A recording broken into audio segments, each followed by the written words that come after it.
Good evening. Welcome to March 7, 2022 Blue Ribbon Pressure Review Committee regular meeting. To help slow the transmission of COVID-19 and protect the health and safety of the community, City Council, as well as board and commission meetings will continue to be closed to the public attendance.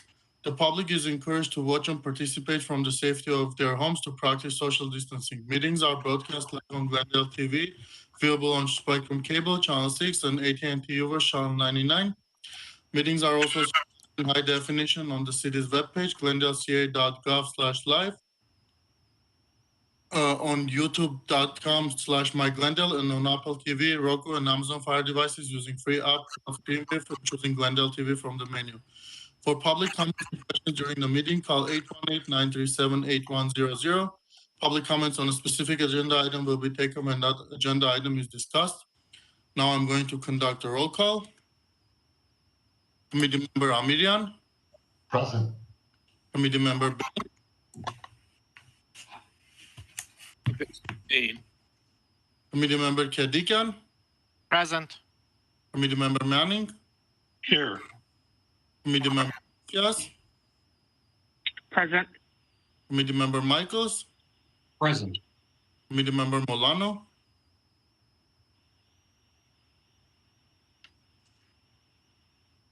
Here. Committee Member Molano. Here. Can you hear me? Committee Member Nelson. Committee Member Wolfson. Here. Committee Member Finch. Here. Committee Member Vance. Committee Member Zakarian. Committee Member Paulos.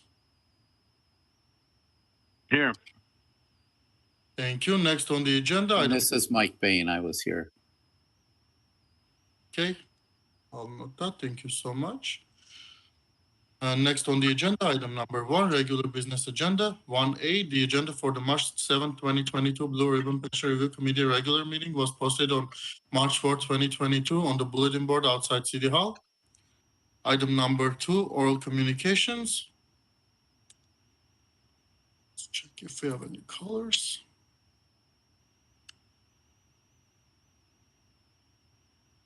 We have no callers at this time.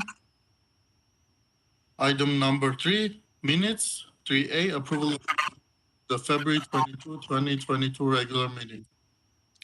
I'm going to call on Ms. Wilson, but before I do, I know there are a few typos in the minutes that will be cleaned up. So typographical errors you need not be concerned with. But anyway, Ms. Wilson. Okay, thank you. Two things. One, I wanted to say, I don't know if anybody else is experiencing some acoustic difficulties, but if everyone can stay muted when they're not speaking, that'll probably help. I just want to throw that out there. And yes, all of the things I noticed were cosmetic in nature. Are you saying you know that ERISA starts with an E? And Yes, I totally. The FEC, obviously, and you've caught that, I presume. And then at the very back, the caller on the line, his name is Mike, not Mark. I don't know if you caught that or not, but I just thought I would throw that out there. Yeah, I apologize. Luke, who's our usual reliable person, was not taking minutes that night, and so we had a little bit of a quality control fail on our end. I just wanted to make sure we corrected those things. Thank Mr. you. Milano. Thank you. I had a suggested correction for the top of page 5. Mr. Zakarian is quoted me with regard to, or should I say, mentioned me in his comment having to do with my quotation of the $640 million unfunded accrued liability. And he said that his opinion, it was inaccurate. And I then, a few minutes later, I made a correction. Actually, didn't make a correction. I pointed out, I showed the CAFR, and then I pointed out to page 82 at the bottom of the page, where it shows $640,356,000 as of the end of the last CAFR. That's the amount And then Mr. Zakarian acknowledged that that's where the number came from. So I want that pointed out, otherwise you only leave one half of the information. That was Mr. Zakarian's perception. I want to make that suggestion for the minutes.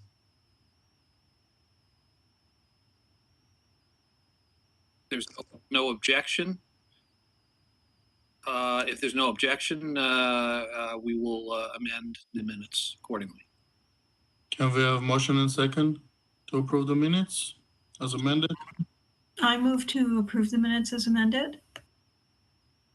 I second. Okay, I'll do roll call again. Committee member Amirian, Yes. Payne, Yes. Kadikian, Yes. Manning, Yes. Macias, Yes. Michaels, Yes. Mulano, Yes. Nelson, Wolfson, Yes. Finch,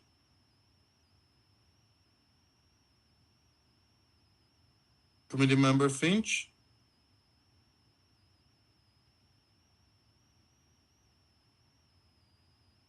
Yes. thank you. Committee member Vance, committee member Zakarian, committee member Paul.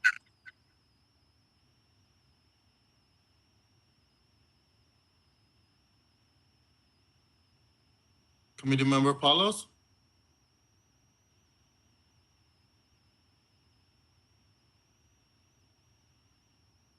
committee Can member you hear me? Miras, There he is. thank you. Can you hear me? Yes, Committee member Palos, I'm conducting roll call for the minutes.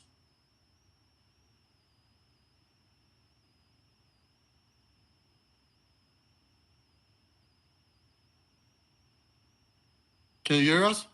Joe? Palos? Yeah, I can hear you. Yes, Yes, we're conducting roll call for minutes. Your vote is? yes, Thank you. yes. Okay, next on the agenda, item number 4, business items. 4A, presentation from Rick Cole, Santa Monica Pension Advisory Committee.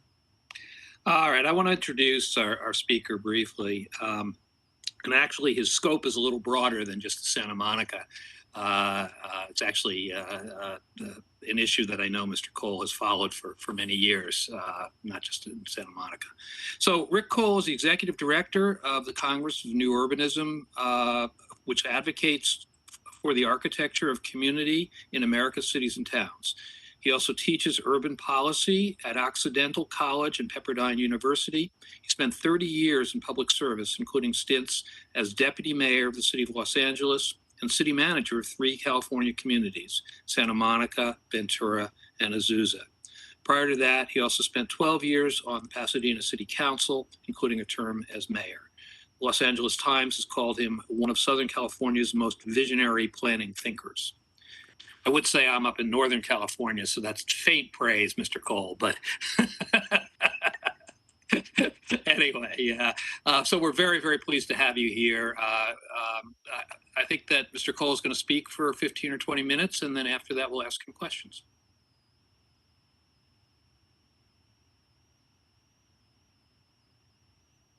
So can you see and hear me? Because all I can see is join meeting. Rest people I though? can see you. Yeah. We can see you. That's very strange. We can see you. All right. Okay. So I apologize. Used to Zoom and Microsoft Teams and 6 other different software programs don't use WebEx as often. So first of all, let me say to the committee members and the staff supporting them how much I appreciate the effort you're making to tackle an extraordinarily challenging and important issue.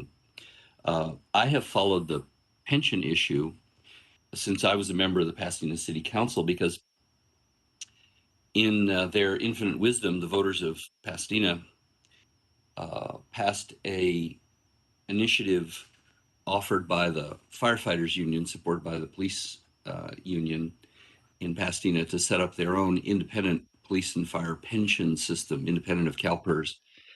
And it encountered the same kind of challenges that CalPERS ultimately ran aground on, which was promising more than could be delivered.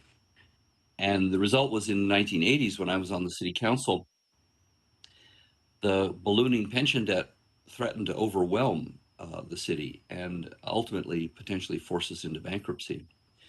The council before I served responded by putting on the ballot an initiative to modify the benefits, and it passed. And the concerned unions took it all the way up to the California Supreme Court. I forget which law firm represented which side, but it was O'Melveny Myers versus Gibson Dunn in the Battle of the Titans. And out of that court case came the so-called California rule, which essentially created an ironclad protection that said that if you were given certain pension promises on the day you were hired, those were inviolable, and a city couldn't unilaterally trim them, even going forward, let alone de facto in going backwards. So when I served on the city council, I worked with our then mayor, John Crowley, who was a brilliant former city manager serving on our city council. And he came up with a unique solution for Pasadena, which was to tap our redevelopment funds under the theory that the expenses paid for by the general fund prior to the inauguration of the downtown project area were a loan to the redevelopment agency. That was essentially a legal fiction and not of great significance, all the details to your committee and your work today. But just to say that it was a clear workaround to find a way to keep the city out of bankruptcy. And so a bill was drafted and introduced by our shared state senator at the time, Glendale and Pasadena, Newt Russell. I believe it was SB 481, that only applied to charter cities over 100,000, less than 500,000 in counties of at least 5 million people, which had their own independent pension systems, which essentially could have said Pasadena, but didn't. And it ultimately passed, but it passed, interestingly enough, with an amendment that I negotiated with the principal opponents at the time, who were affordable housing advocates and who wanted to see some of that money earmarked for affordable housing. And so we negotiated a set aside of 20% of the increment flow would go to affordable housing, and 80% would go to pay back the mythical loan that could therefore be diverted to the pension system and keep it afloat. The pension system had been closed, and the money to retire the unfunded liabilities was ultimately paid for by the revenue coming out of the downtown project area.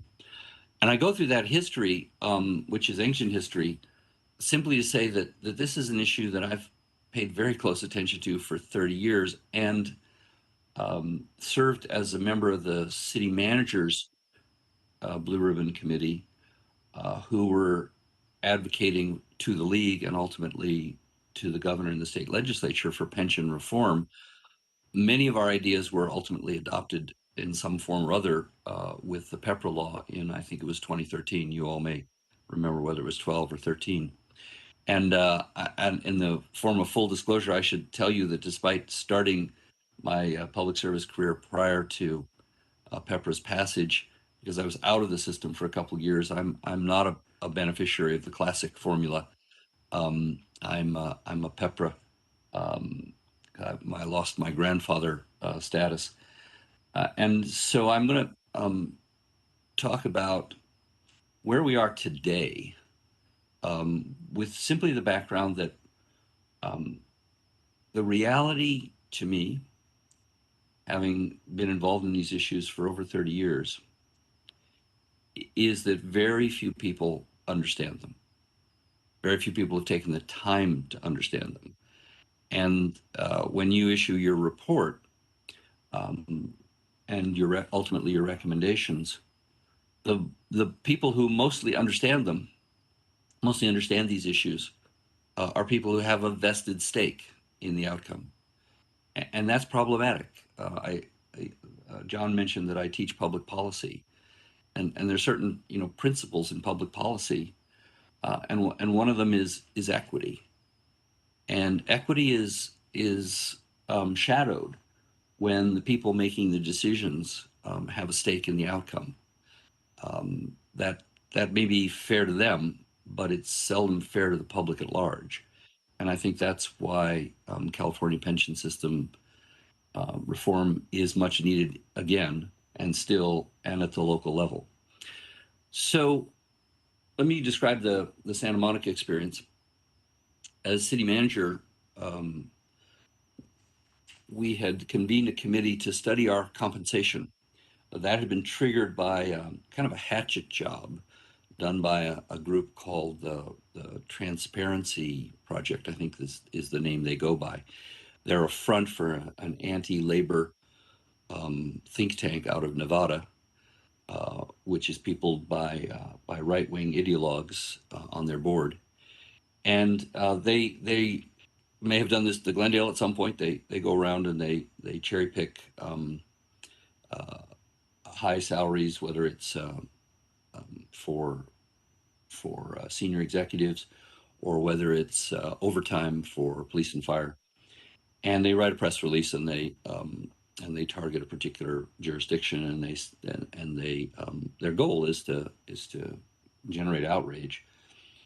The report on Santa Monica was in part accurate, in part misleading, and in part just wrong. The part that was wrong was they insisted that, and it was what they led with, of course, was that our police chief made more than the police chief of the city of Los Angeles.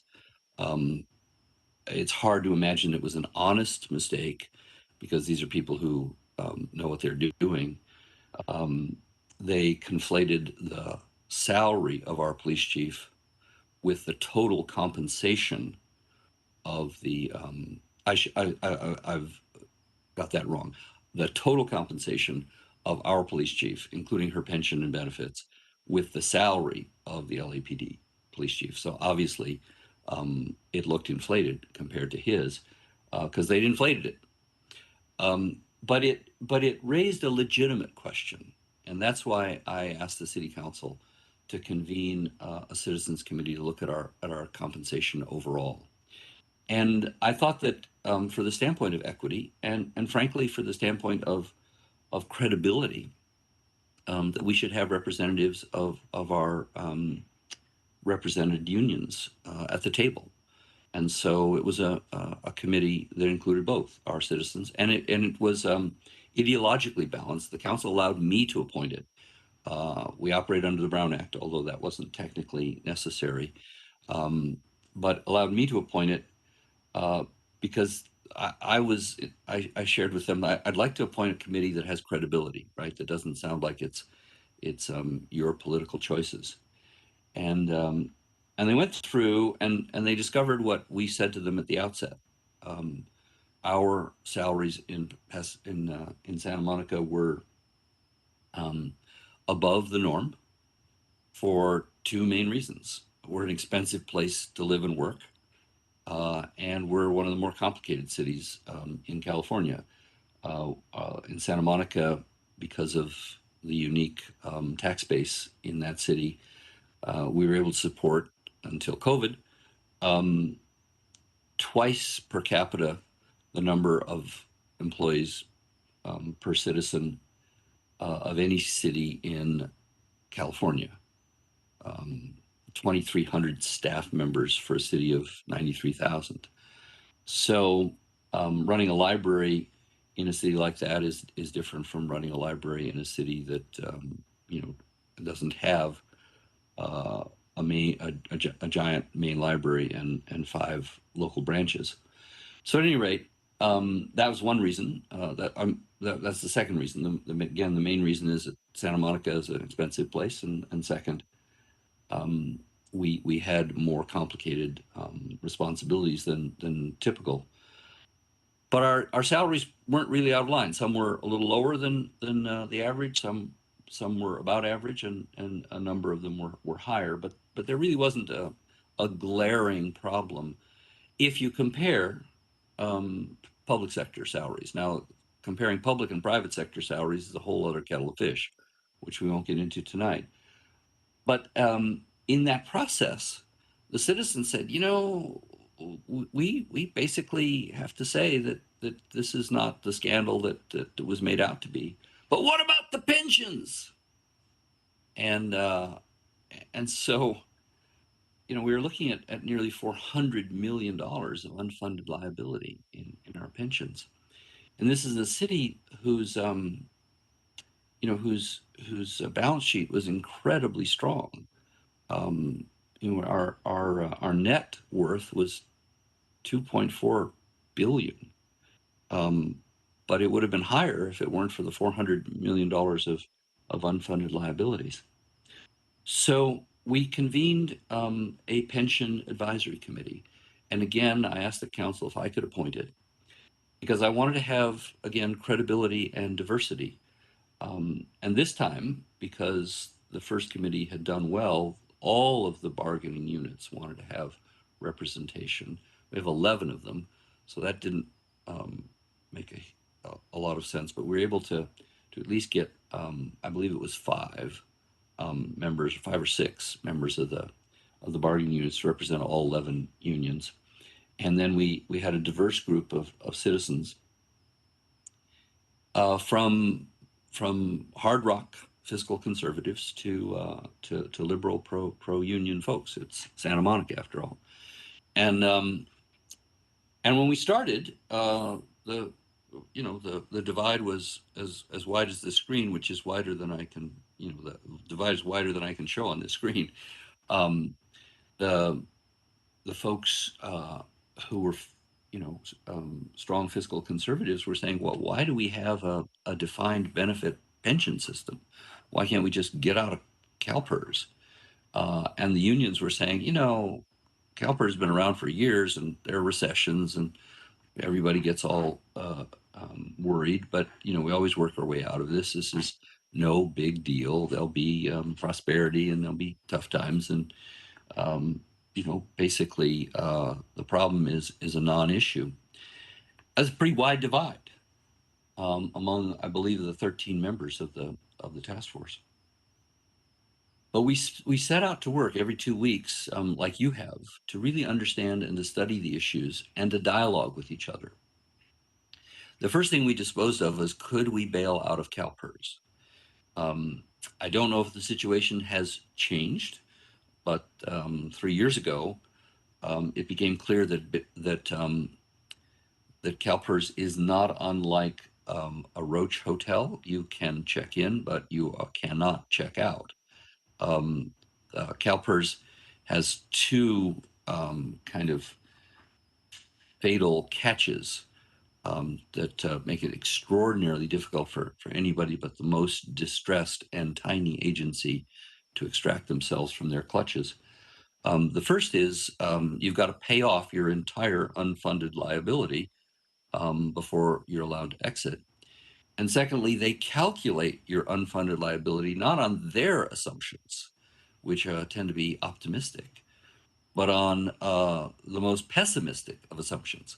So in other words, they say, well, your unfunded liability, we think when we're talking to you about how good things are, is $400 million. But if you want to get out of the system, it's $1 billion,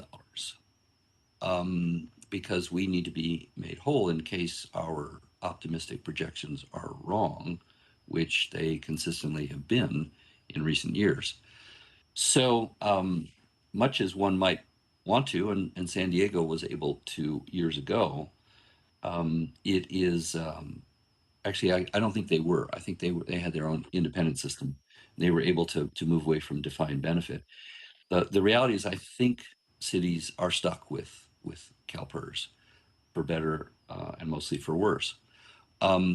So you may come to a different conclusion, and I don't want to prejudice that discussion, but that was the reality that all 13 members, including people who very much wanted to get out of CalPERS, came to as a result of our due diligence. So then the question is, what do we do about it? And there aren't a lot of palatable options. There's really, if you find a magic answer, more power to you. But our general sense was, if you can't get out of CalPERS and you got to pay CalPERS, it's better to pay CalPERS sooner than later. One option that's attractive on the surface is a pension obligation bond, which is, the theory is that you can outguess CalPERS in terms of investments and interest rates by issuing a bond, either paying CalPERS or putting it in a savings account and paying CalPERS as time goes on. That's a guessing game, right? And things happen like pandemics and European wars and OPEC boycotts and things that seem like could never happen, like 18% interest rates, which happened in the late 70s in America, or even deflation, which happened in Japan in the 1990s. I think it's a bet, and the people that bet on those things, if it all turns out well, they'll be geniuses. And if the bets turn sour, it'll be too late to come back and go after them. But we ultimately decided that pension obligation bonds were not a good option for Santa Monica. So then you get into the tougher options: raise taxes to pay for the increased obligations that stared us in the face. Reduce or go to the negotiating table and get unions to pay for a greater portion of the obligation. Cut services. And all of those are the stark realities if you can't find a more creative way of doing things. And I think there has to be an adult conversation about those things. And there has to be, in my view, from the standpoint of equity, some sense of shared sacrifice. The public can say, oh, this isn't our fault, so no taxes. Well, they elected the people who got us into this mess. And so they have some responsibility, as much as they may be angry about it. The folks who now work for cities, that's problematic, not only because, of course, you're competing with other entities and you're competing with the private sector and blah, blah, blah. We'll talk a little bit more about that. And the most complicated factor is that increasingly the classic people are exiting and retiring, and you can't claw back those benefits. Someone who retires today isn't paying anything toward, in addition, I should say, anything in addition to what they've already paid. And once they're retired, you have no recourse. So you're putting the burden of any increased contributions, either from classic members or PEPRA members, on a smaller and shrinking base. And in the case of PEPRA members, ones who are not benefiting from the most generous pensions. So there's an equity issue there that we ran aground with separately in Santa Monica from our pension advisory committee.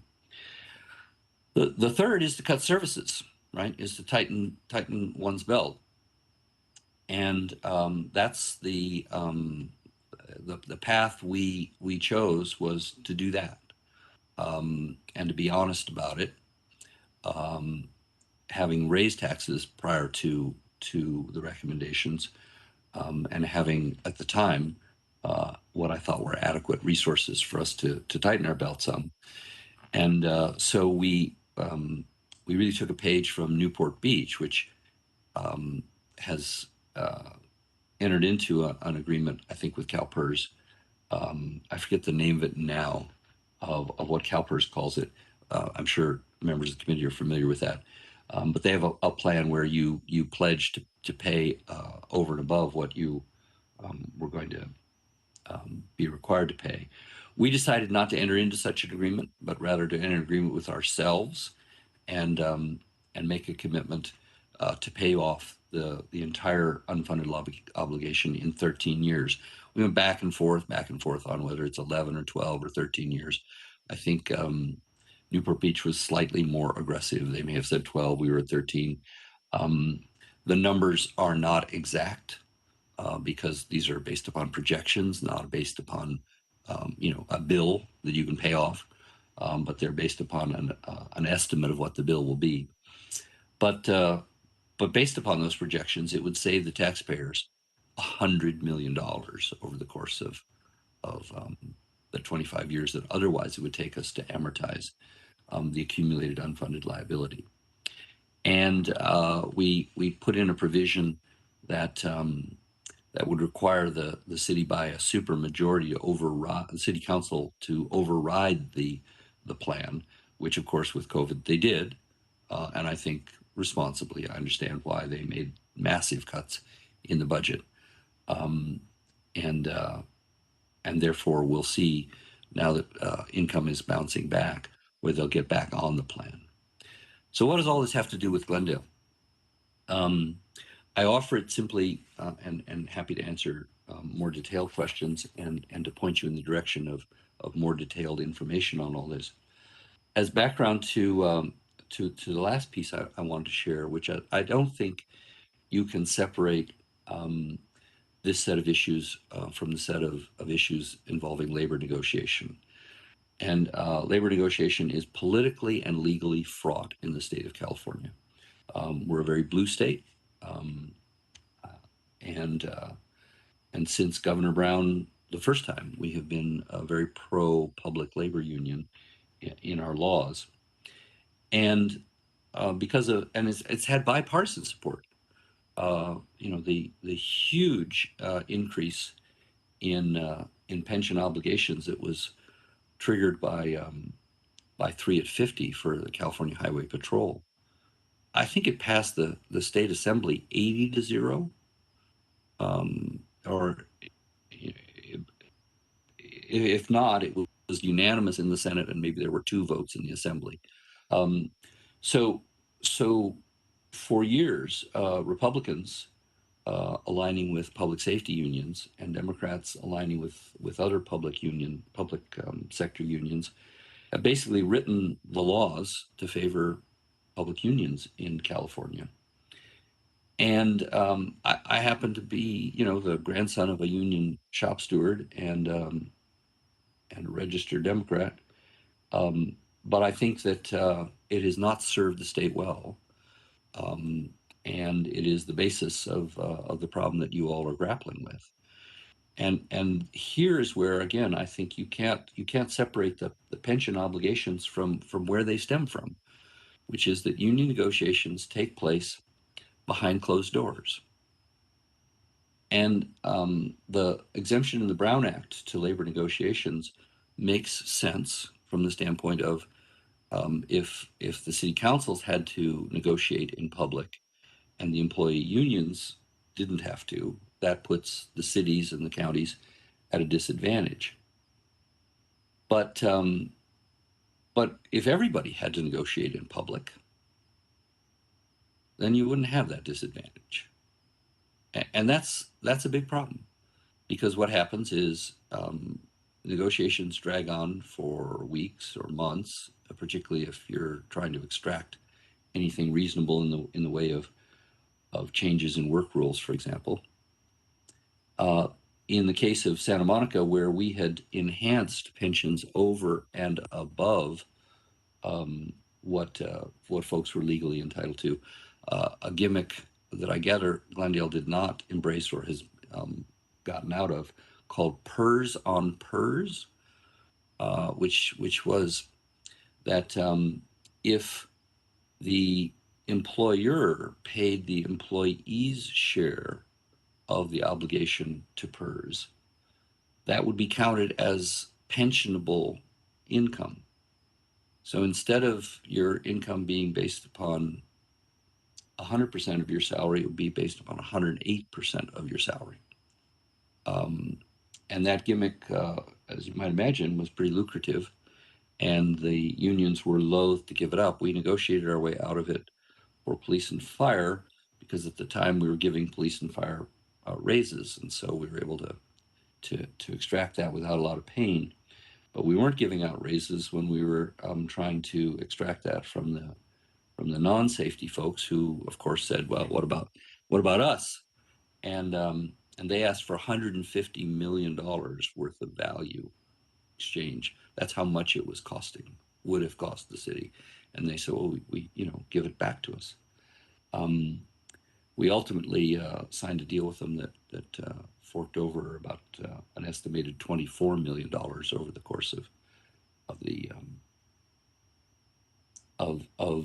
contract, but it would save the city over $100 million. That took us a year to negotiate, over a year to negotiate.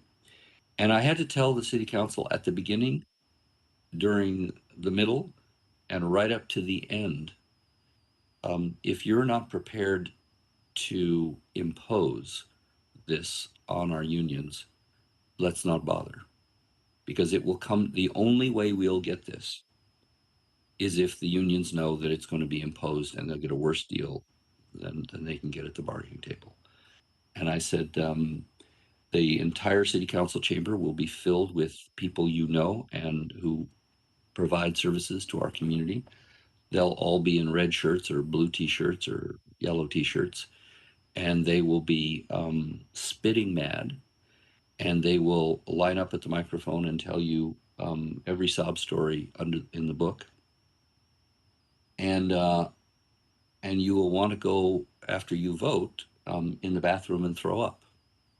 And if you're not prepared to do that, if you're not prepared to sit through that miserable experience, don't put the staff through the experience of trying to negotiate a deal. It's only if the unions realize that you're not going to blink that they'll ultimately blink, and that's literally true. It took a year for them to the unions to finally come around to say, okay, I guess the council is not going to blink, and so we're going to have to live with this deal. That's why I didn't last much longer as city manager in Santa Monica. I had good relations with our unions up until then, because I respect unions and I respect their role. But every ounce of political capital that I had with them was burned in that struggle. And I again tell that story, again, not because it has direct relevance to Glendale. I don't think you have PERS on PERS. But that's the reality of going nose to nose over pension issues in the state of California. Is you have to have nerves of steel and a backbone of iron, and you have to have the numbers, and you have to be able to know that you have public backing to make, I think, rational decisions. I mean, to me, it was outrageous that we negotiated this gimmick to artificially inflate already generous pensions that we couldn't afford. But from the standpoint of the unions, we were the moral bad guys. We were breaking promises. We were potentially breaking the law in asking to negotiate back things that I think was incredibly irresponsible to give in the first place. And so the very nature of negotiations has to be daylighted from the standpoint of transparency. The state changed the law a few years ago that said that you have to actually put the terms, the economic terms of these deals in the staff reports. The staff reports used to be incredibly vague, purposely vague, about the provisions of what was actually being approved by the city council in open session. Now the state law requires you to have a hearing. I've never been in a hearing where anyone has showed up to talk about it. The descriptions meet the letter of the law, but basically it's all pre-cooked. All that stuff takes place behind closed doors, and the 93,000 citizens of Santa Monica, the 200,000 citizens of Glendale are in the dark. They have no idea what their city council is approving. And they have no idea what the long-term costs will be. And they have no idea what it may cost them in the form of future taxes or future services. And as someone who deeply believes in public service, I don't think that's good for public employees. Because when cities get in trouble, as we did in Santa Monica, the bankers always win. The House always wins. You don't default on bonds, and if you do, you're San Bernardino or Detroit. The reality is that the people who get hit first when cities get in trouble are the people who most dependent on city services, because those are the ones that get cut. And the people who get cut the next are the public employees, right? They take salary freezes, they get furloughed, last hired, first fired, layoffs, on and on and on. So to me, as a public servant, and now actually teaching at Occidental, a union member, I think it's in the enlightened self-interest of public employee unions to do the math and to see that maybe, yes, the older people who are about to retire may want to maximize their benefits going out the door. But that's at the cost of the young people that have just gotten hired. That's at the cost of the services that they've spent 30 years giving their life to, and the library or the parks or the police department that they serve. So I wanted to I don't have any recommendations for you. That would be presumptuous, but I wanted to share with you my experience that these are tough issues. But if you don't face them now, you're going to face them later. And the worst time to face them is the time of crisis. Again, that's what I learned in Santa Monica. When things blow up in your face, people don't act particularly rationally, and the decisions that get made aren't particularly rational. So it's better to head off a crisis than it is to manage one or be engulfed by one. With that, we'll see if there's interest in discussion. I'm sure there will be, and thank you for your thoughtful remarks. The first hand up was Mr. Amirian. Thank you, Mr. Holtzman, and thank you, Mr. Cole, for coming before the committee and offering us your perspective and your experience. I have a couple questions. So how many employees are there at the city of Santa Monica now? Do you know? Well, if you Google my name and Santa Monica, you'll see that that I left during the controversy over potential layoffs. That's a long, complicated story in which some people think I was the hero for refusing to make massive layoffs. Some people think I was the villain who cooked up a plan for massive layoffs, and both sides are wrong. Actually, I was trying to negotiate a reasonable path to fiscal solvency, and caught between the sense of urgency of the city council and the suspicion of the labor unions. So I don't know how many folks were ultimately laid off. My understanding is something like 350 folks were ultimately lost their jobs, and many more took early retirement. Thank you. And just a quick question, maybe for John, to follow up and give context to that. How many employees are there at the city of Glendale right now? Off the top of my head, I believe that our authorized count is either 1,584 or 1,586. Got it. Okay, thank you. But less if you consider the total number that's filled. Got it. Appreciate that. So, Mr. Cole, you mentioned rational decisions.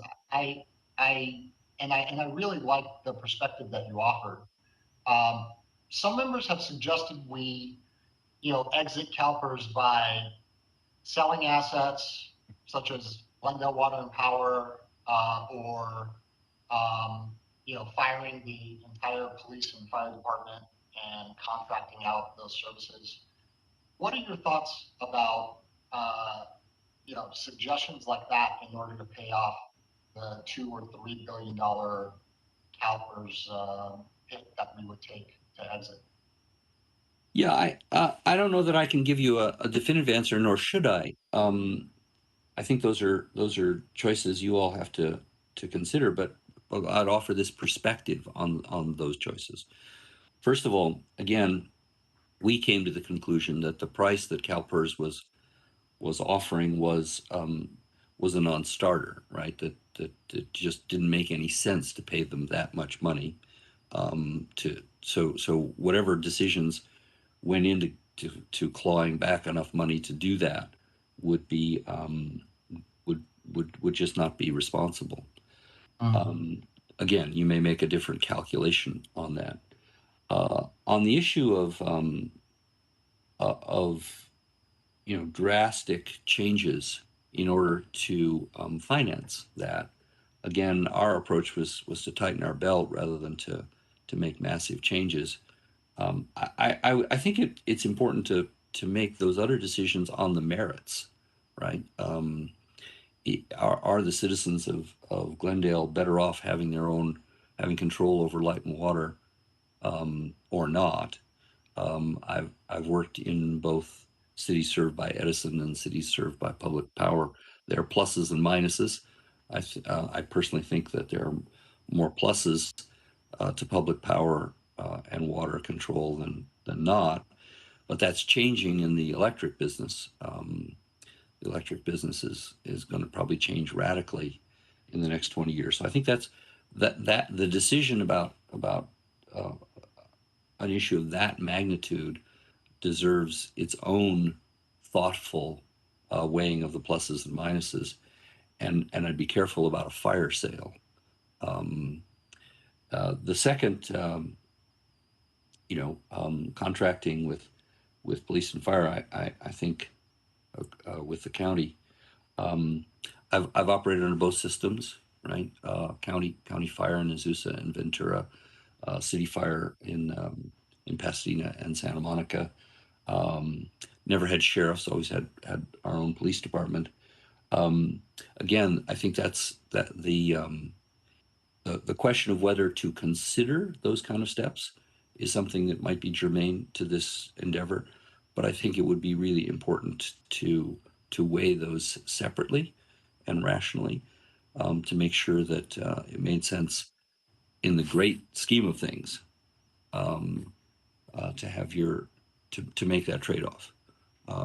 There are pluses and minuses to that, and of course, both county and sheriffs and fire are still in CalPERS. So you trade one set of obligations potentially for another.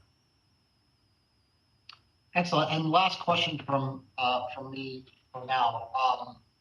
What did the city of Santa Monica ever consider taking legal action against CalPERS in order to challenge the idea that there would be, that you would have to pay that amount, or to challenge the legality of what they were potentially asking for in order to exit? No, that's an interesting, we it's not like the thought didn't cross our mind. It didn't seem a particularly productive use of our legal resources. Santa Monica had pretty ample legal resources. We successfully sued the federal government to get our airport back, but taking on CalPERS did not seem to be a likely winner to us at the time. Excellent. Thank you so much again for your perspective, Mr. Cole. Thank you. Sorry, Ms. Wolfson.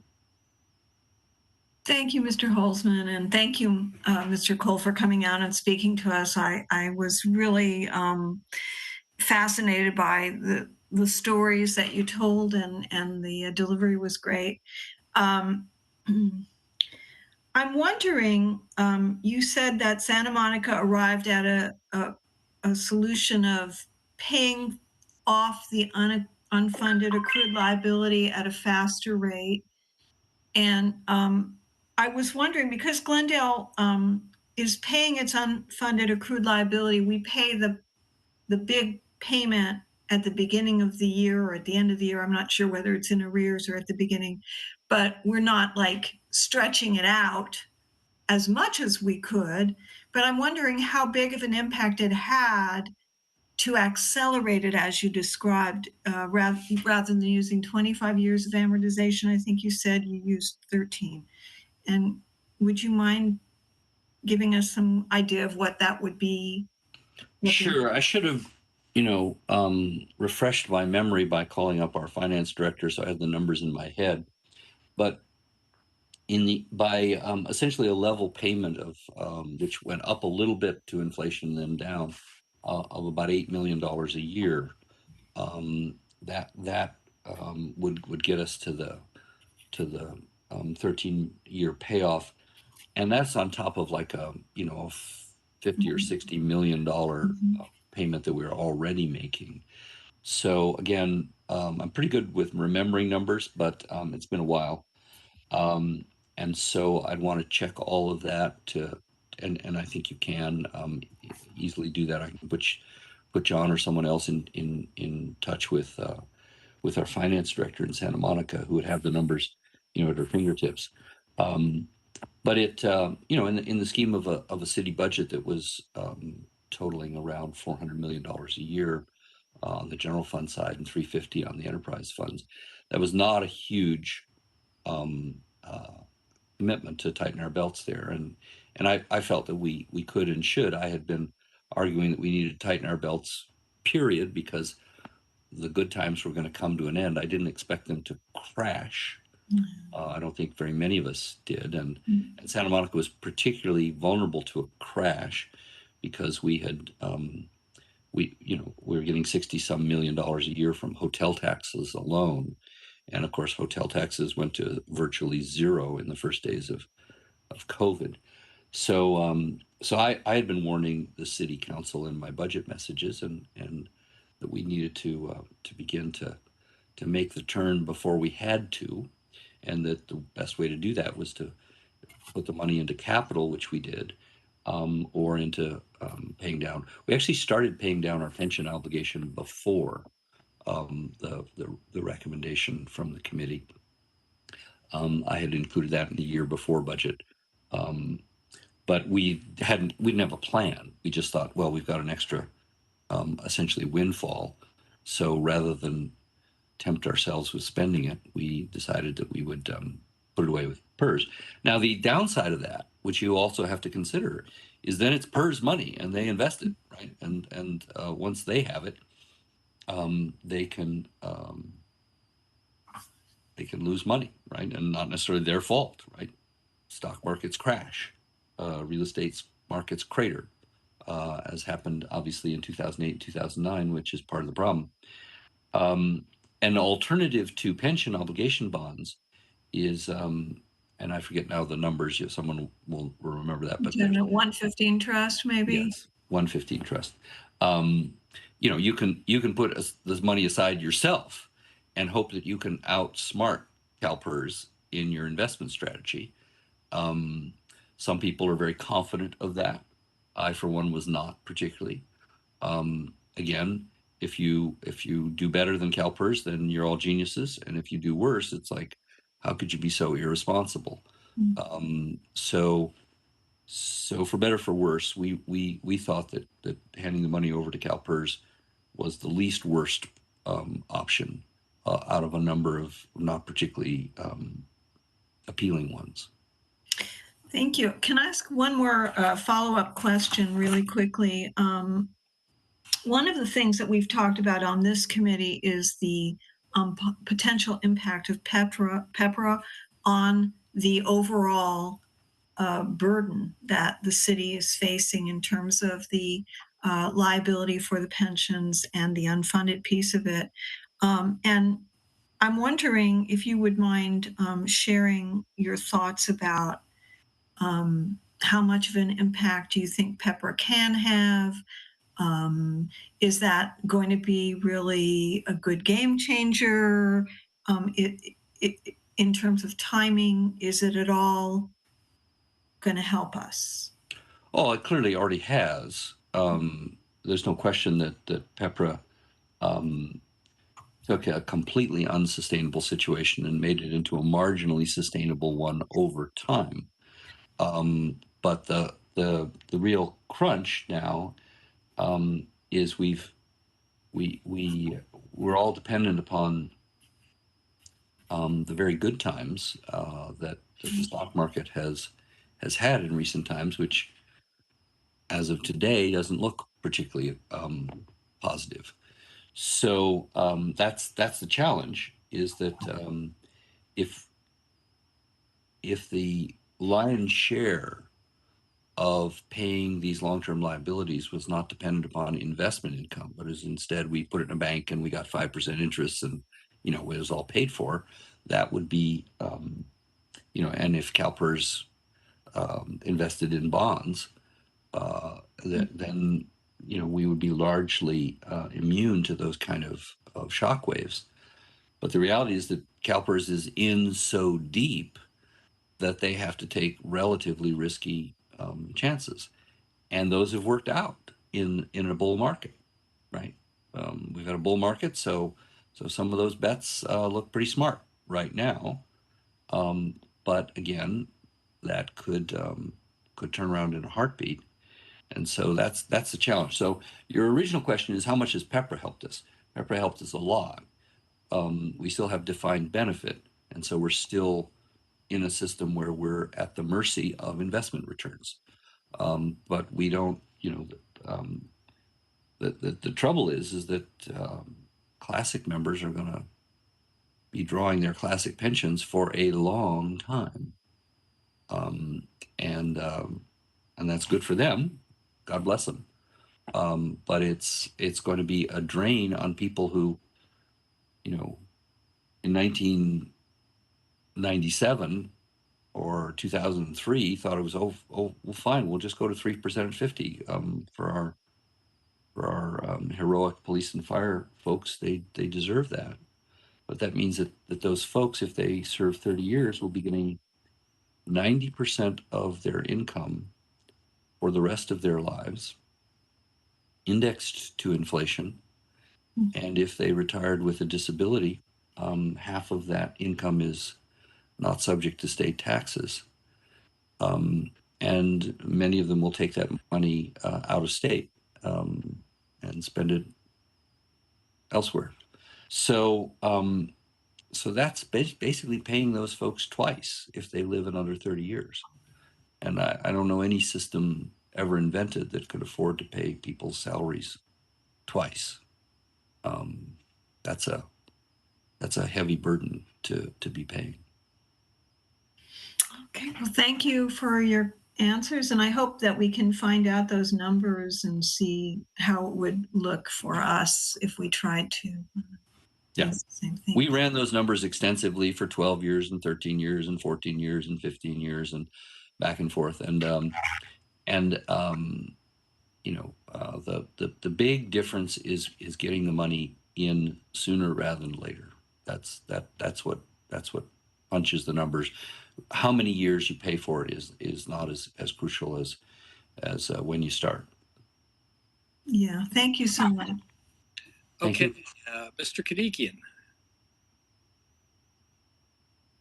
Thank you, Mr. Cole. Thank you for all the information you provided. My question is, well, I like this idea of the 13 years payback tightening belts that Santa Monica did. And I certainly would be something of interest to me to pursue it in Glendale as well. Now, Glendale currently has a Section 115 trust, that we are investing, and the investment is similar to CalPERS, and its real purpose is basically just to stabilize what we pay annually to CalPERS. And my real concern with that is that it gives us a false sense that things are okay, that there is no problem, and maybe prevent us from the belt tightening that we should be doing.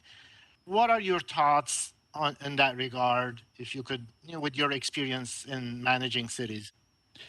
Yeah, well, if the primary purpose of the 115 trust is simply to protect the city against short-term rate shocks, because CalPERS has become, I think, prudently but painfully more apt to pass on the costs sooner rather than later. Right, the smoothing has become much less smooth. So to that extent, that's prudent. But I would agree with you that if all that's doing is giving short-term relief, it masks the long-term pain that ultimately is going to be cumulative. So I think it's the right thing to do. How much does Glendale have in its 115? Does anybody know? Currently about 40 million. Yeah, well, that's a good chunk of change, and that does provide some short-term cushion. But again, these things, it's funny. I remember growing up as a kid, thinking that in the year 2000, I would be 47 years old, and I thought, oh my, I was inconceivable to me. I thought that I would be as old as Moses in the year 2000. And then, 47 blew by and I was celebrating my 50th birthday. And that was 18 years ago. And we negotiated, a deal to close the Santa Monica Airport with the FAA in 2028. And people were like, oh, 2028, that's, forever from now. Well, in 2028, we're already planning for the Olympics in 2028. So, a group like this needs to think long term. That's my advice, my perspective, because Glendale's been around for 125 years or so, and it's we're fiduciaries, we're stewards of our city's futures, and the future is coming, and it's a grim one when it comes to these pensions, because unless you believe that what goes up will never come down, which has been disproven. The sobering fact is that the Dow Jones Industrial did not recover from 1929 until the year I was born, 1953. Right? Do the math. Right? That was 24 years. Right? That it took to recover the stock market to its 1929 value. So are we going to have another 24-year drought like the Depression in World War II? Not likely. But people were saying we'd never have anything like it, and then 2008 happened. And now with the mounting costs of climate change and the mounting costs of infrastructure deterioration and the mounting costs of pension obligations, there was a great American economist, worked for 2 Republican presidents as chair of the Council of Economic Advisors, Herb Stein. And he said once, things which are unsustainable have a tendency to come to a stop, which is sort of subtle for people. They kind of scratch it. What does that mean? So he shortened it to things that can't go on forever don't. And I think that needs to be kept in mind, right?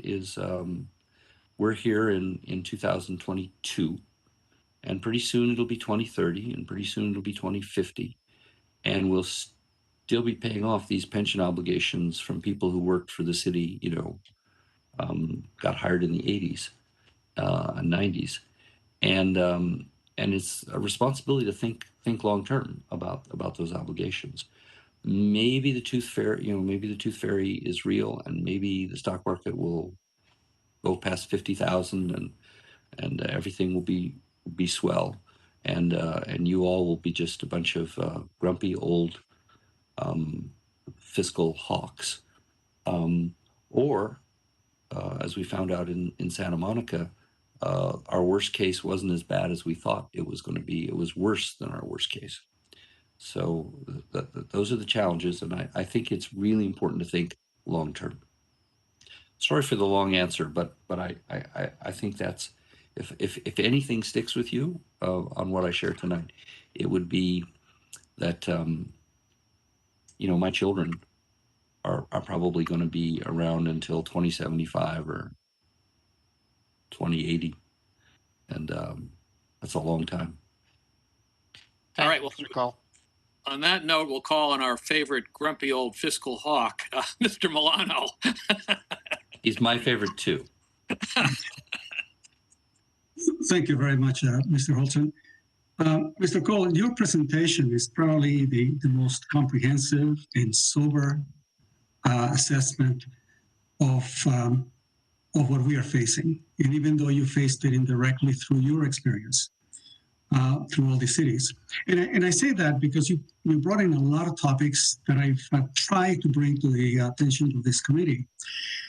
And it is interesting that you mentioned your political inclination, because I'm also a registered Democrat. But I'm a fiscal conservative, and I've been trying for the better part of 20 years to bring that mindset to the city council. And in the process of assembling this committee, the members of the city council suggested that we have members of the employee associations present. Mm-hmm. And some of my friends said, "Oh, how could you? They have a vested interest." But in my mind, to my mind, we needed to have these representatives present so that they could understand and value the fact that we are all in this all together. That even though we appreciate the police, and God, I don't want to have that kind of a job, having to face incredibly difficult people around, or face the emergencies of hillside fires and so forth. There is a reality that we increased pensions by 50% in 2001 without any payment for that additional 50% by either the city or by them. And the burden that I see for the city, and one that I'm still trying to bring forward to the members of this committee, is that we have a significant amount of public service that needs to be addressed by the city, and the funding it's more constrained year after year. So I'm going to give you some rough numbers. In the year 2000, 2001, we paid in total about $8 million without any additional debt. That was the pension payment. And we had a budget of about $150 million. We are now under $300 million in our general fund, is what I'm referring to. And we have our payments going out in the neighborhood of $60 to $70 million. So the first question that I have for you is this. At what point or at what percentage of the general fund, if we were to take the pension payments as a percentage of the general fund, when we cry uncle and say we can no longer do this, at what point is it that we're basically choking and say, we just can't do it? Yeah, I think it's a fair, with respect, Mr. Milano, a fair rhetorical question, in the sense that I think everyone's answer is going to be different, in the sense that we have to ask that question. We absolutely have to ask the question. I don't know if there's an answer to it.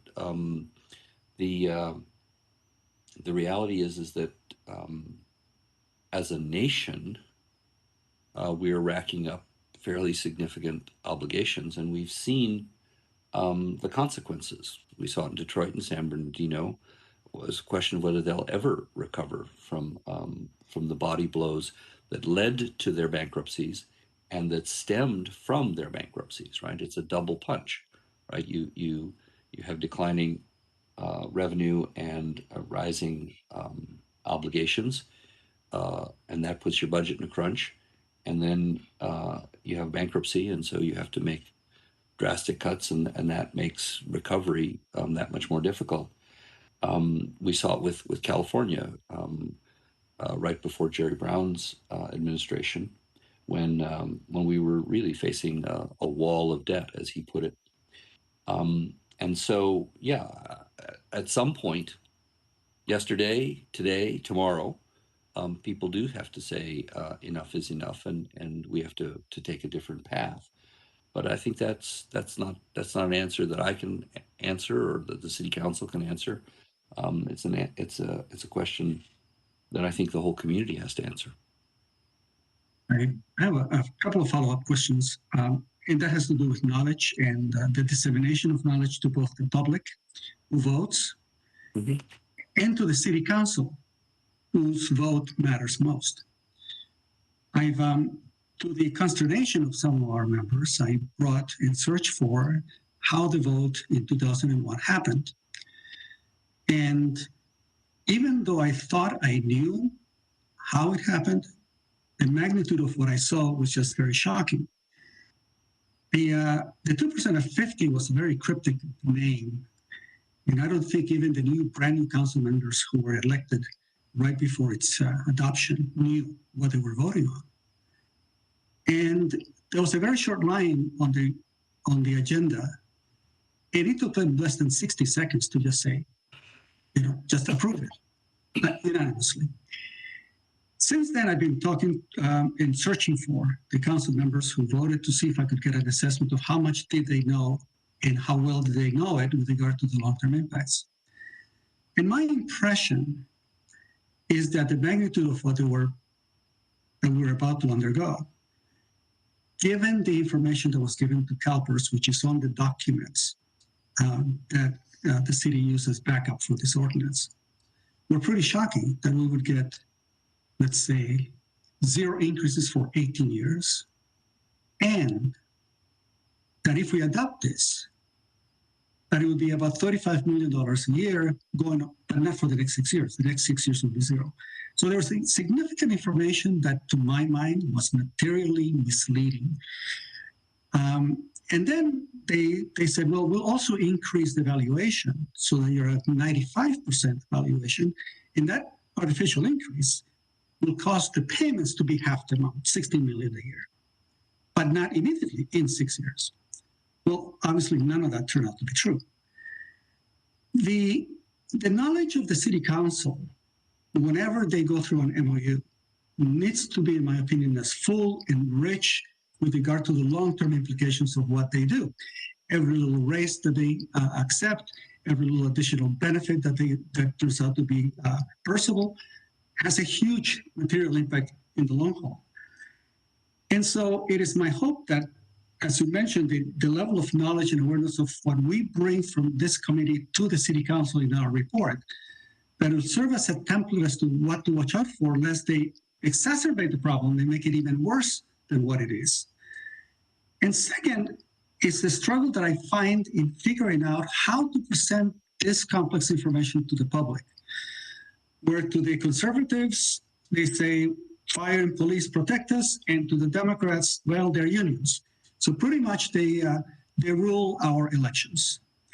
The fire and police, in my opinion, give the say-so as to who gets elected, and unless council members are willing to lose an election, I don't think we'll have a chance to do anything significantly impactful that would give us the type of solution that are possible. And so my exploration has been to try to figure out what would work and how do we get this money to try to figure out how to extricate ourselves from the risk that we have with CalPERS going forward, that they will not meet the expected return on investments. And in the last 20 years, it was significant. For 20 years, it was a 5.5% return versus the expected 8.25% return. And that was huge. And so how do we go about educating council members, not just in Glendale, but overall with regard to what you just gave us, to give them in a succinct, clear message that the actions that they take today, even though they may seem small, the repercussions going out 30 years forward or 50 years forward if these employees have 10 or 20 more years of additional pay increases and responsibilities that they gain, that for 50 years, these numbers really amount to millions of dollars, of which either is going to be degradation of the city services or we get us, even ever closer to bankruptcy. How do we present this information to city council members? Is that a topic that you discuss in your college courses? Well, that's a complicated question. So let me try to be concise in my response. Let me make 3 points. The first, to put it into context, there was a guy named Glenn Southard who retired from being city manager of Claremont, and he was a remarkably successful professional, both serving the city of Claremont, and his reputation was remarkable statewide. And the city of Indio wanted to hire him because they thought this guy could do for us what he did for Claremont. And we're a low-income, predominantly Latino city out here in the far edge of Los Angeles super region, and we got to get this guy. He's retired to Rancho Mirage or something, and he could drive down here and turn our city around. So they reached out to him, and he said, thanks, but no thanks. And I said, no, we're really serious. We want you to be our city manager. They ultimately negotiated with him an extraordinary contract. They paid him more than the going rate for big cities. They paid his golf club fees. They, once a year, luxury physical checkup, continuing education, expense account, car allowance. It was a platinum deal. And he signed it, and he went to work for them, and he got him a Walmart, and I guess probably a happy ending for Indio. The result was all the cities in the Coachella Valley said, well, if Indio's paying their city manager that much, and he's got all these rich deals, then what about Palm Springs? I mean, if Indio is getting, Palm Springs deserves better than that. And so Palm Springs bumped their contract up for their city manager, and then people said, well, what about Rancho Mirage? We're fancier than them, so they bumped theirs up. So then Riverside and Redlands said, Coachella Valley, those little desert towns, those retirement towns, they're getting these incredible deals. We're real cities with real problems, and so we should be getting much more. So they bumped theirs up, and then people's like, people in the Inland Empire are making that? What about us in Beverly Hills and Santa Monica and Anaheim and Long Beach? And it was all justified, right? My colleagues looked themselves in the mirror, and they looked their city councils, and they said, if we were running a hospital with a budget the size of our city, we'd be getting twice as much as we're asking for now. If we were in the private sector, we'd be getting stock incentives and bonuses and blah, blah, blah. And they never looked and said, well, yeah, but the people we're serving that are paying the taxes, they don't have anything like this kind of protection. And even the people who work for us don't have these kind of platinum benefits. But they managed to look themselves in the mirror and convince councils that this was a good deal. And the result was, when I go into Santa Monica, I asked for $25,000 less than my predecessor, and I said, "Oh, you can't do that because then you won't be the highest paid person." And I said, "Well, in Azusa, I paid my DWP director more than me because he was worth more than me." And at some point, when you talk about informing the public and how do you inform the public, at some point, we, the stewards, need to set the example. And and not only personally, but also set the standard in terms of transparency, in terms of actually taking on the burden of explaining that. So, you know, if you read my budget messages in Santa Monica and Ventura, I try to educate the public. How many people plow through the budget messages? Not a lot. So that's why I wrote blog messages. That's why I spoke to Rotary clubs and service clubs. That's why I tried at the city council meetings to explain some of these things. That's why we impaneled these citizen committees to dig into them. I think that the first point to make is there's no easy way to do this, but we did in Santa Monica we did a pension by the numbers little infographic that got wide distribution. And again, like you, I thought it was very important to have the bargain units at the table, not so that we were demonizing them or going around them or undermining them, but treating them as partners, because I think in the long term that's what we are. The second point I would make is again just fiscal literacy. I had the career I had, including being in charge of a $5 billion budget and the responsibility to close a $200 million structural deficit in Los Angeles, because the finance director in Pasadena told the city manager, you know, this kid, he's smart, but he doesn't understand municipal finance. And either we can keep him in the dark or we can bring him in. So he had me take a class from Wharton Business School Extension. So I sat in a hotel conference room, you know, for 5 straight days, all day, and learned finance for the non-finance executive, right?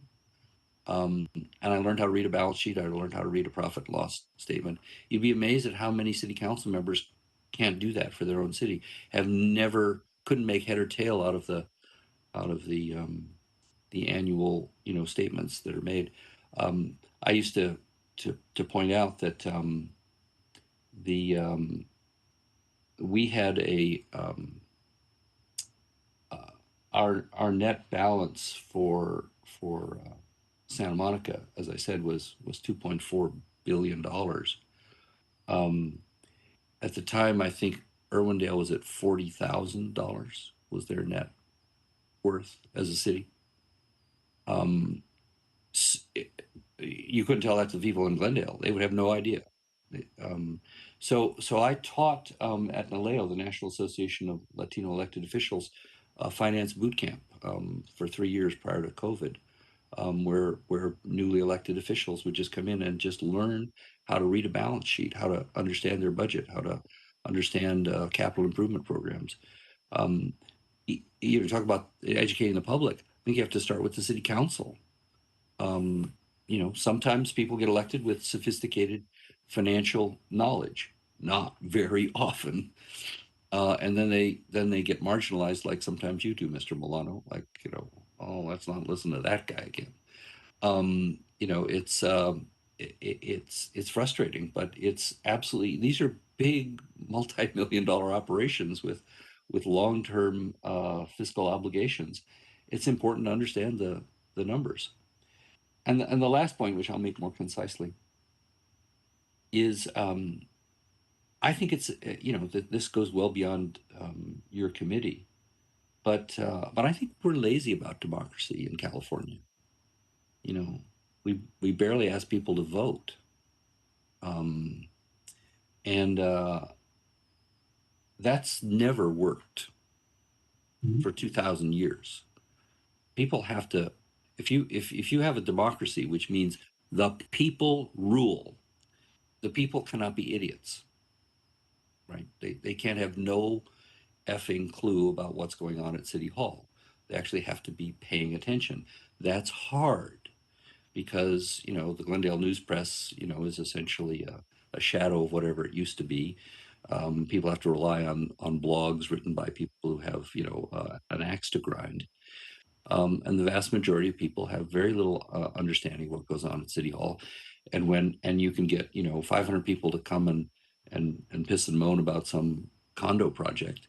And then the budget has like 3 people, all of whom want more money from the city. So democracy to be healthy has to include things. So that sounds like a grumpy old man.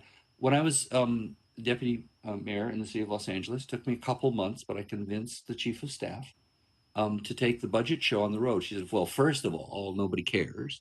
I said, well, we got to close the $200 million budget gap. They ought to care. And so we had, we had 8 sessions out on the road. Los Angeles had never done anything like that. We got as many as 800 folks out in the West Valley. I think our lowest was 200 in South Los Angeles. It's a tiny amount of people out of 4 million, but it was hundreds more than had ever paid attention to the budget before.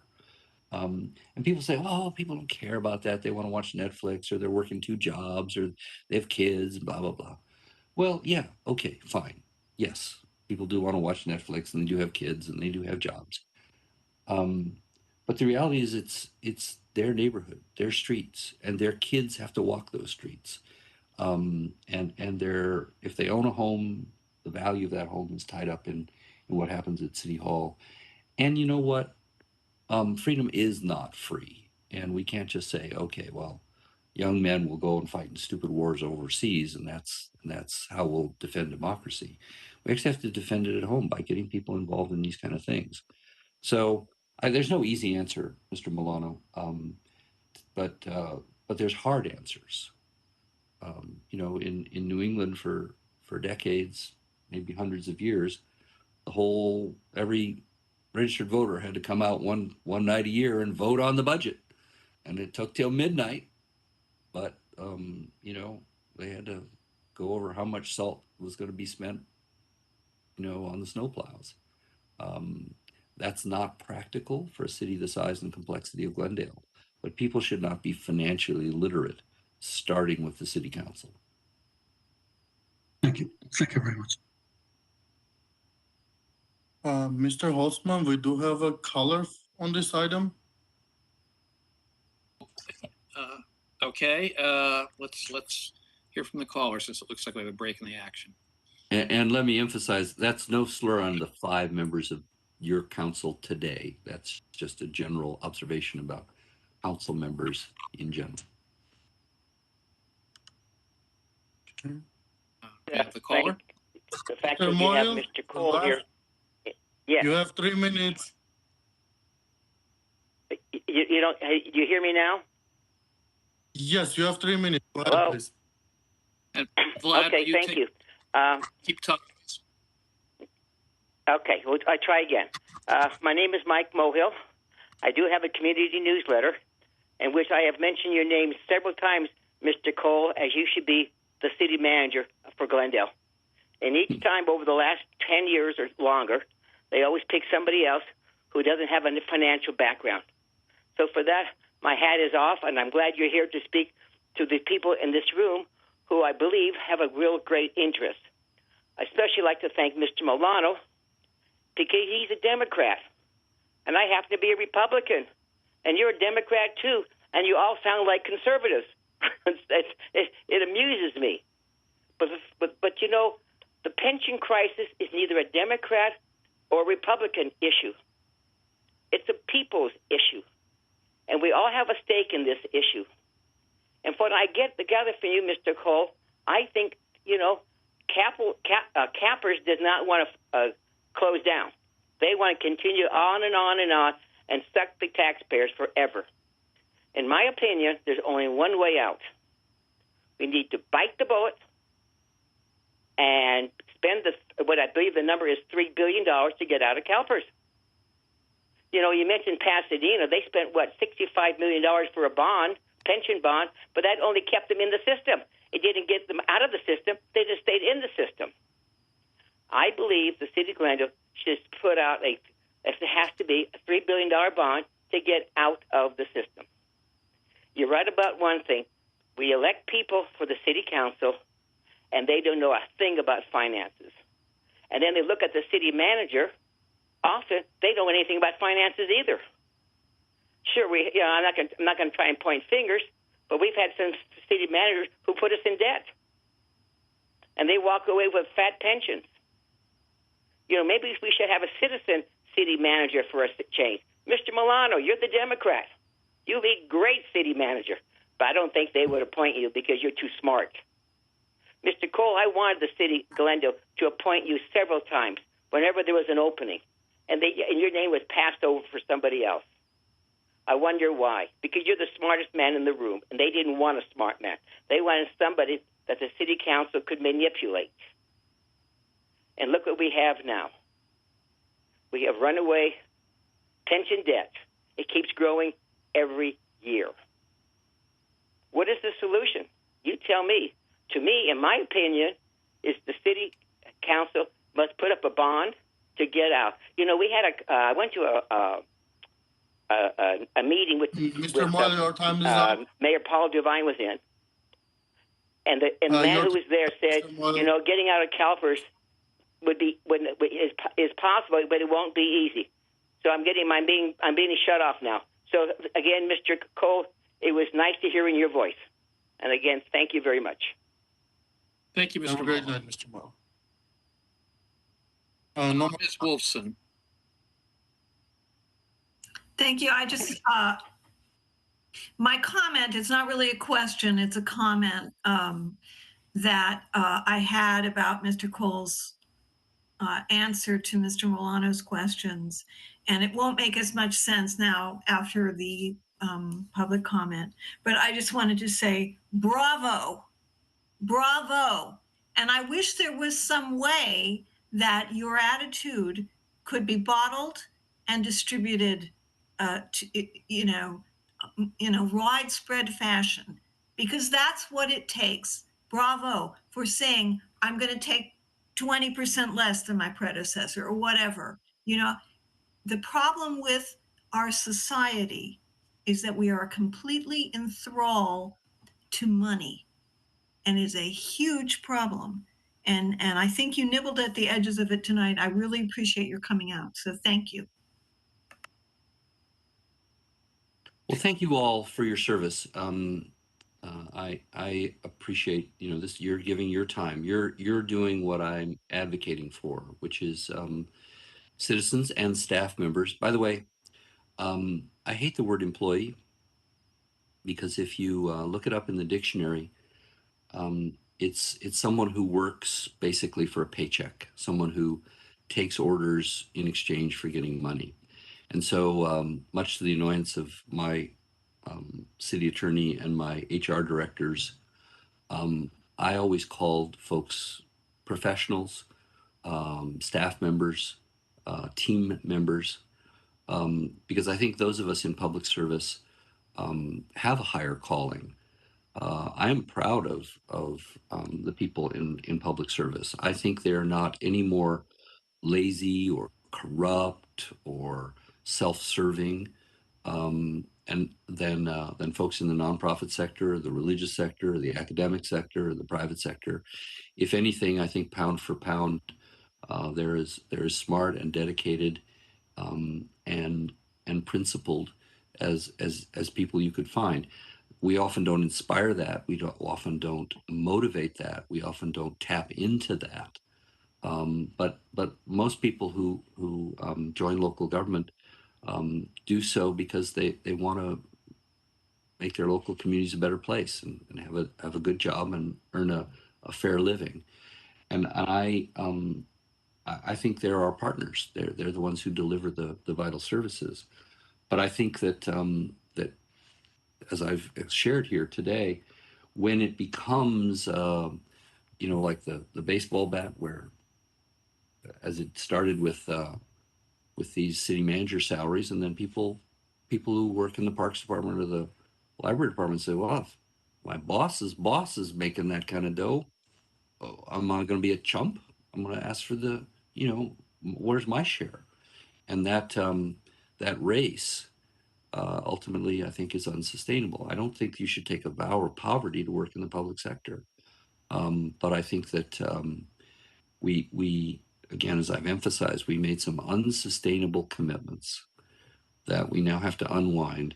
There are no easy answers. I wish if I could come on and say, well, here's 3 things you can do and the problem goes away, I would be delighted.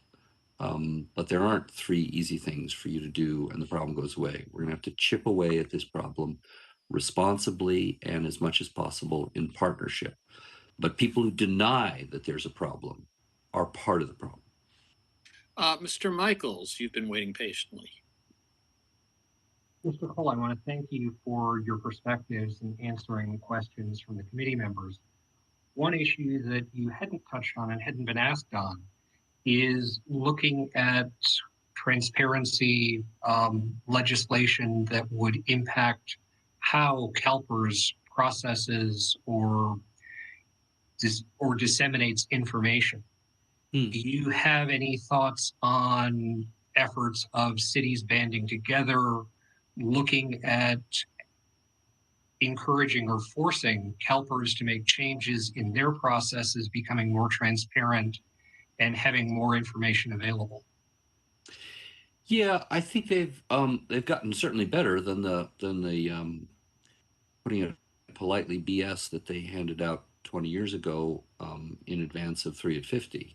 I mean, they literally told people this will cost you nothing, and you know, as Mr. Milano has pointed out, that was at best wrong and at worst deliberately misleading. So, but I think they've gotten certainly way better than that. I would think that if Glendale, you know, Glendale is an important city, and I think that if your committee feels that there are pieces of information that you don't have access to that could be more transparent, that Glendale could join with the California League of Cities and other member agencies to push that kind of legislation. And I think there would be some receptivity to it. Pension reform has not been particularly popular in the state legislature, but transparency, I think, is a stronger suit. Thank you. But I don't have Mr. Michaels, I don't have a specific set of things that I would propose. Thank you. Thank you. Well, I hope this has been helpful. I appreciate, again, all of you taking your time to work on this thorny issue. And if I can be of any further service, I'm happy to try to do so. And I have a soft spot in my heart for Glendale. I've always, you know, cities kind of have evil twins. Azusa and Glendora had kind of mutual antagonism over time, and over the years, sometimes Glendale and Pasadena have had, you know, their mutual misunderstandings. But we have a lot in common, and I've spent a lot of time in Glendale, both when I've lived in Pasadena and when I lived on the other side in Los Feliz. But I'll tell you a quick story about politics. It doesn't have to do with finances exactly, but when I was mayor of Pasadena, I used to say that my three biggest accomplishments were passing the general plan was the number one. Number three was getting parking meters in Old Pasadena. And number two was not getting recalled for putting parking meters in Old Pasadena. And the reason I bring this story up is because there was a legend at City Hall that said basically, you know, you don't want to put parking meters in. That's the third rail of Pasadena politics. You do that, and you'll be history. And people used to say to me, you know, the parking meters, Pasadena actually ordered parking meters back in the 40s, and they're buried in the basement of City Hall, along with the public works director who ordered them. And one day I actually went poking around in the basement because I thought, you know, maybe I'd find the parking meters. It turns out that this legend had a basis in fact. In fact, Glendale and Pasadena ordered parking meters right after World War II. And Glendale put them in, and Pasadena was about to put them in and had actually purchased them. And the entire city council of Glendale was recalled, all five of them, in 1946 or 47. It's a fact, because they put in parking meters. So prudently, Pasadena decided they would sell their parking meters to another city and never put them in. So when I came along, we had built these parking structures. We were losing $1 million a year out of the general fund to pay the debt service. because people didn't want to pay to park in the structures. They wanted to park for free on the streets. So I made a deal with the merchants that if we make the structures free, we pay on the street, and we put 100% of the revenue into safety and maintenance and improvements in Pasadena. It's turned out to be a smart bet, as it turns out. But Glendale and Pasadena have long been joined at the hip, including way back in the 40s. We had to go through the same fiscal crisis over parking meters. All right. Well, Thank you very much, Mr. Cole. thank you very much, Mr. Cole, for spending your evening with us. We're very appreciative. All right. Well, thank you for indulging me in the parking meter story. Okay, thanks. So let's see, Vlad. We do have another item on the agenda, although we're running out of time, and so I guess the question really is, with 10 minutes to go, how does the committee feel about, we were going to have some discussions of the presentations from the previous meeting. And obviously it's going to cut that conversation quite short. So the question is, do we want to indulge in that now or leave that for a later time? My vote is to leave it later. Could be my vote too, but whatever it's worth. I'd have to agree. Yeah, I don't get a vote, but I think we've had a pretty fulsome Me too. Conversation. Okay. Yeah, I may want to add, Mr. Holtzman, that some of the information that was presented last week was a bit complex for me in terms of my fully understanding the implications that were presented.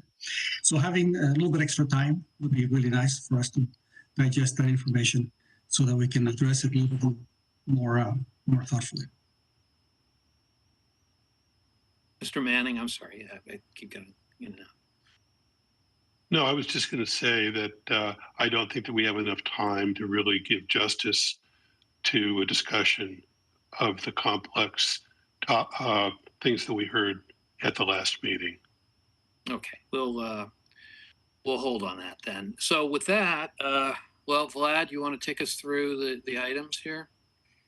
Item number 5, reports and information. I believe we do not have any reports or information. Item number 6, request for items for future agendas. We do have an XCOM meeting coming up this I think it's this week, or if not, the beginning of next. We have the executive committee meeting coming up next Tuesday, March 15th at 1 p.m.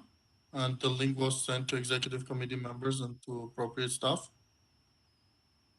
And item number 7 is the adjournment. One second. Mr. Roland Kidikan, Mr. Kidikan. I had a question with the request for items on future agenda. And I was wondering, Mr. Holtzman, if we have some sort of a timeline as to when the report's going to be and the general outline of a report, so that we kind of individually kind of be prepared to contribute to that task as well. So yeah, that's my question. I think it's a very fair question. So we're going to be discussing that in the XCOM a little bit first, and I'd like to have that conversation and get the input, and then come back. I think it makes the most sense. I have a pretty fulsome idea of what I think it should look like, but obviously I'm not the guy who has to agree with it. So I'm hoping we can reach some, and obviously anything we do in XCOM, we bring back here.